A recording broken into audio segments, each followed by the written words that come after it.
प्रक्रिया हुई है उसके अंदर 2 करोड़ लोगों का नाम कट हुआ है और एनसीपी के रोहित पवार ने आरोप लगाया है, उन्होंने कहा है अनमैप हो चुके हैं, उसके ऊपर आप क्या कहेंगे? मैंने खुद ने वो पूरा एसआईआर का प्रोसेस देखा है और उसमें पार्टिसिपेट भी किया है, क्योंकि मुझे खुद को मेरे और मेरे परिवार के बारे में सारी चीज़ें दिखानी पड़ी थी। तो मैं वो कितना इनएफिशिएंटली कर रहे हैं वो मैंने देखा है अपनी नज़र से, मैंने उसको महसूस भी किया।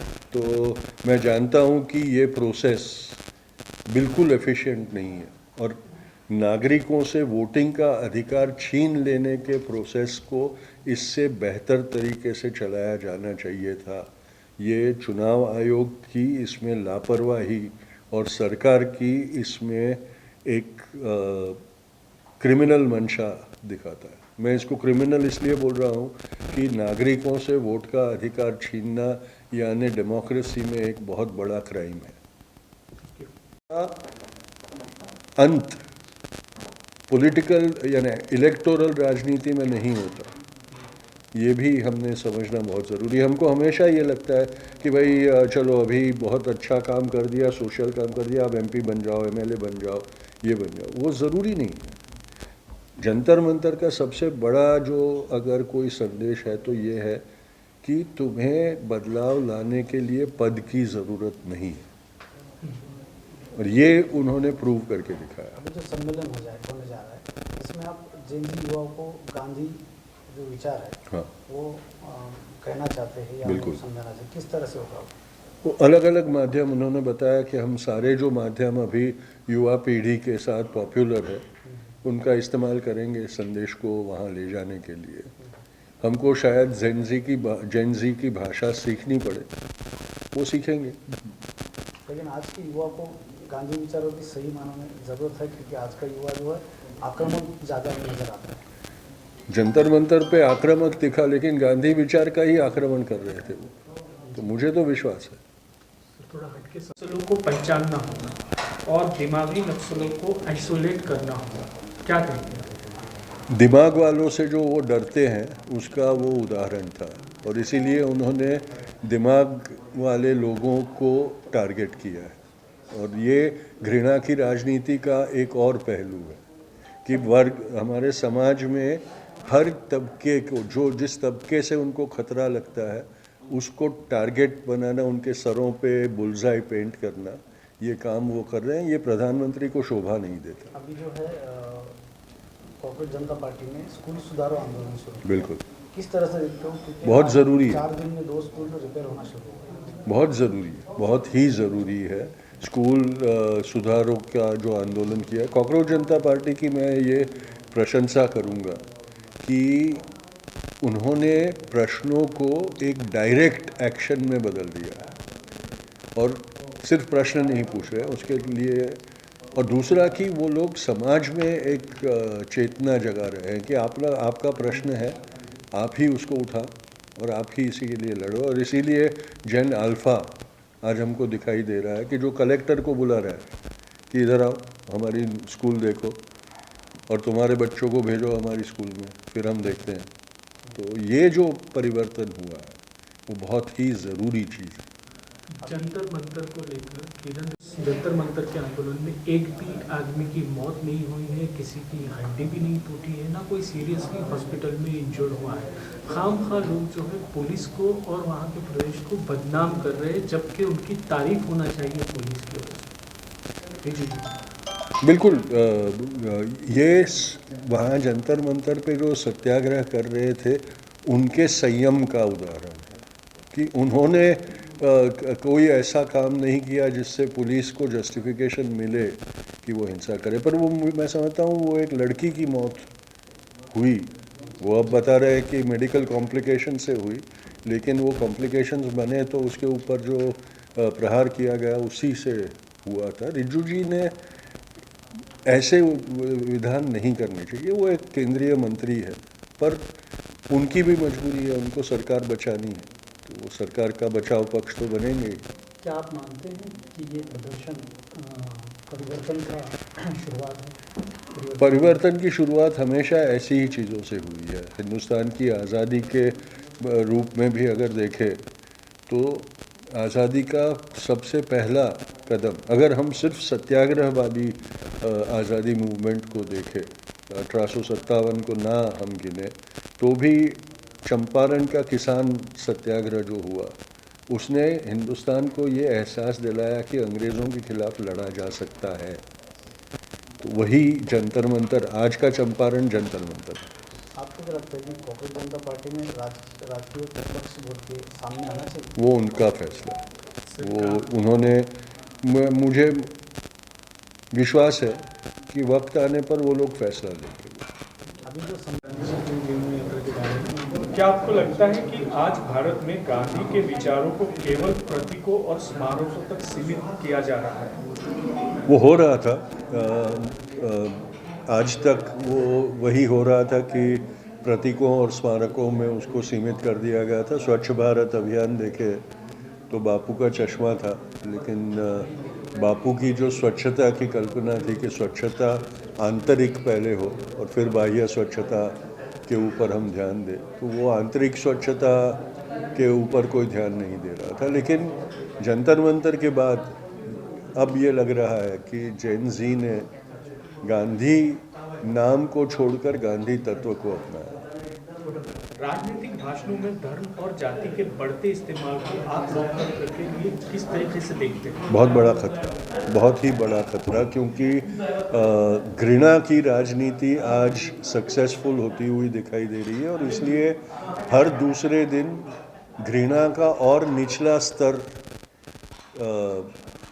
जाता हुआ अपने सार्वजनिक जीवन में दिखाई दे रहा है। और इसलिए ये ज़रूरी है कि घृणात्मक निवेदनों के खिलाफ कानूनन कार्रवाई कर सके ऐसा कोई कानून हमारे मुल्क में आना चाहिए। ये जो जेन जी का आंदोलन अभी हुआ है और इसमें उनको सक्सेस भी मिला है, जो सेंट्रल मिनिस्टर को रिजाइन देना पड़ा है 12 साल बाद, पहली बार किसी मंत्री को रिजाइन देना पड़ा है। तो दूसरी ओर जो है सोशल मीडिया पे काफ़ी आलोचना भी हो रही है, काफ़ी टीका टिप्पणी भी हो रही है, तो इसको किस तरह से आप देखना चाहोगे? ये दोनों बहुत अनिवार्य चीज़ थी। 12 साल से इस सरकार को एक आदत हो गई थी कि हम जवाबदेह नहीं हैं और कोई पूछने वाला नहीं था, इसलिए उसकी आदत उनको पड़ गई कि किसी की हिम्मत नहीं है, किसी की जुर्रत नहीं है हमको सवाल करने की। पहली बार सड़क से सवाल पूछे गए और जब तक जवाब नहीं दिए तब तक वो सवाल दोहराते गए। तो ये केंद्रीय मंत्री का इस्तीफा कोई बड़ी बात नहीं है, पर जवाबदेही का अंदेशा होना, सरकार को ये समझना कि भाई हमको भी जवाब देना पड़ेगा, ये मुझे लगता है इस आंदोलन की सबसे बड़ी उपलब्धि है।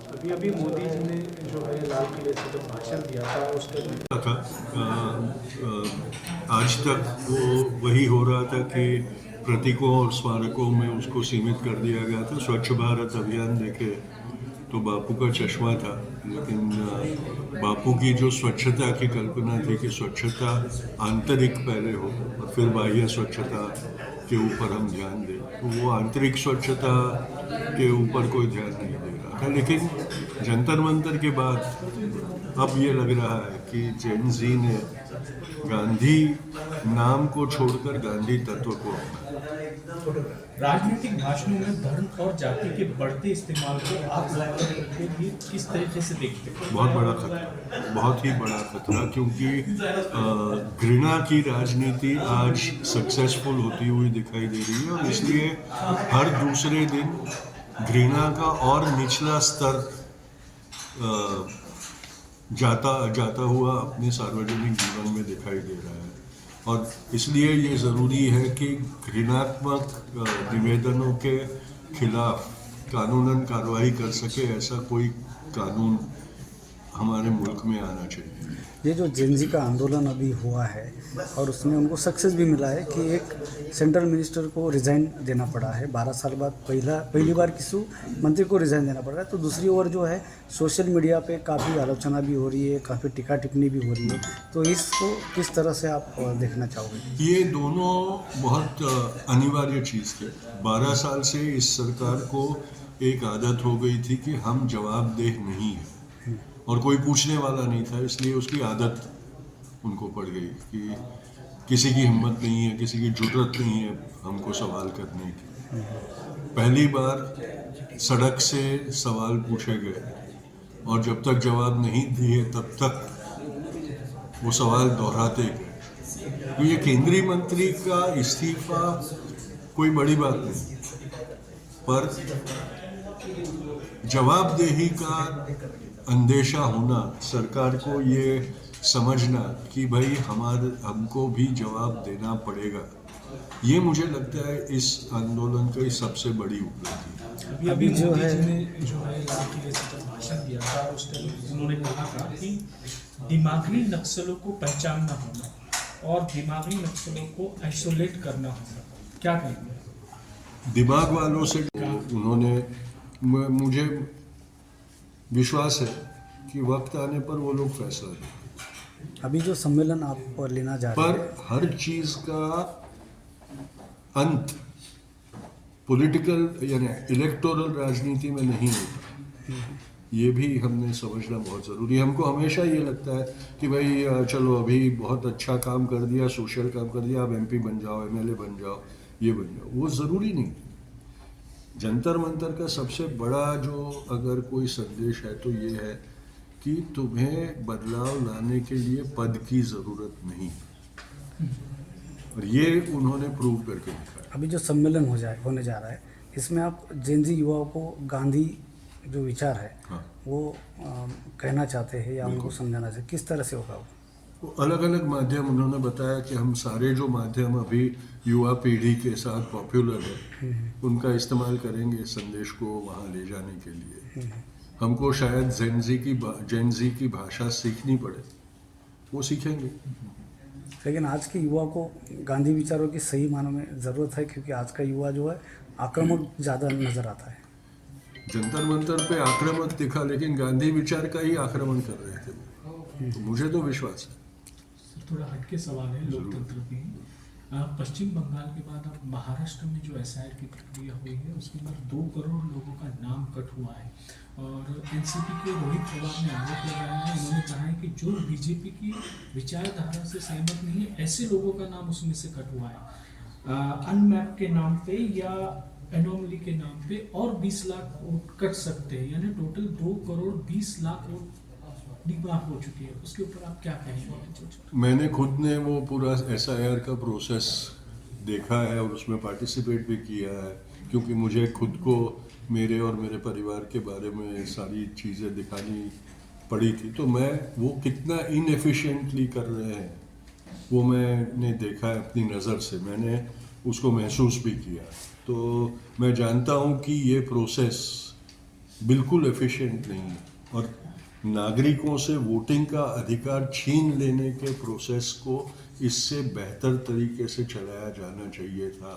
ये चुनाव आयोग की इसमें लापरवाही और सरकार की इसमें एक क्रिमिनल मंशा दिखाता है। मैं इसको क्रिमिनल इसलिए बोल रहा हूँ कि नागरिकों से वोट का अधिकार छीनना यानी डेमोक्रेसी में एक बहुत बड़ा क्राइम है।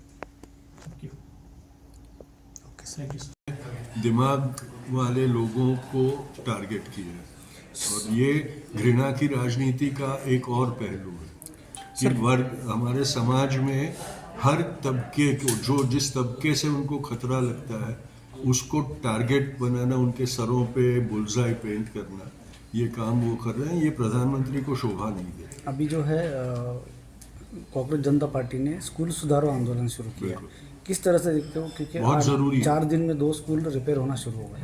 बहुत ज़रूरी, बहुत ही ज़रूरी है स्कूल सुधारों का जो आंदोलन किया है कांग्रेस जनता पार्टी की। मैं ये प्रशंसा करूँगा कि उन्होंने प्रश्नों को एक डायरेक्ट एक्शन में बदल दिया और सिर्फ प्रश्न नहीं पूछे उसके लिए।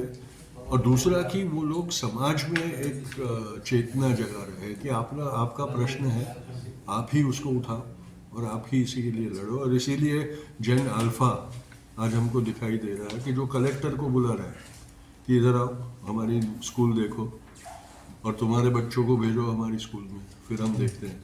तो ये जो परिवर्तन हुआ वो बहुत ही ज़रूरी चीज़ है। जंतर मंतर को लेकर किरण रिजिजू ने कहा है कि उस जंतर मंतर के आंदोलन में एक भी आदमी की मौत नहीं हुई है, किसी की हड्डी भी नहीं टूटी है, ना कोई सीरियसली हॉस्पिटल में इंजर्ड हुआ है। खामखा लोग जो है पुलिस को और वहाँ के प्रदेश को बदनाम कर रहे हैं, जबकि उनकी तारीफ होना चाहिए पुलिस की ओर से। रिजिजू बिल्कुल ये वहाँ जंतर मंतर पे जो सत्याग्रह कर रहे थे उनके संयम का उदाहरण है कि उन्होंने कोई ऐसा काम नहीं किया जिससे पुलिस को जस्टिफिकेशन मिले कि वो हिंसा करे। पर वो मैं समझता हूँ वो एक लड़की की मौत हुई, वो अब बता रहे हैं कि मेडिकल कॉम्प्लिकेशन से हुई, लेकिन वो कॉम्प्लिकेशंस बने तो उसके ऊपर जो प्रहार किया गया उसी से हुआ था। रिजिजू जी ने ऐसे विधान नहीं करने चाहिए, वो एक केंद्रीय मंत्री है, पर उनकी भी मजबूरी है, उनको सरकार बचानी है, तो वो सरकार का बचाव पक्ष तो बनेंगे। क्या आप मानते हैं कि ये प्रदर्शन परिवर्तन का शुरुआत है? परिवर्तन की शुरुआत हमेशा ऐसी ही चीज़ों से हुई है। हिंदुस्तान की आज़ादी के रूप में भी अगर देखें तो आज़ादी का सबसे पहला कदम, अगर हम सिर्फ सत्याग्रहवादी आज़ादी मूवमेंट को देखें, 1857 को ना हम गिने तो भी चंपारण का किसान सत्याग्रह जो हुआ उसने हिंदुस्तान को ये एहसास दिलाया कि अंग्रेज़ों के खिलाफ लड़ा जा सकता है। तो वही जंतर मंतर, आज का चंपारण जंतर मंतर। आपको क्या लगता है कि कांग्रेस जनता पार्टी ने राजकीय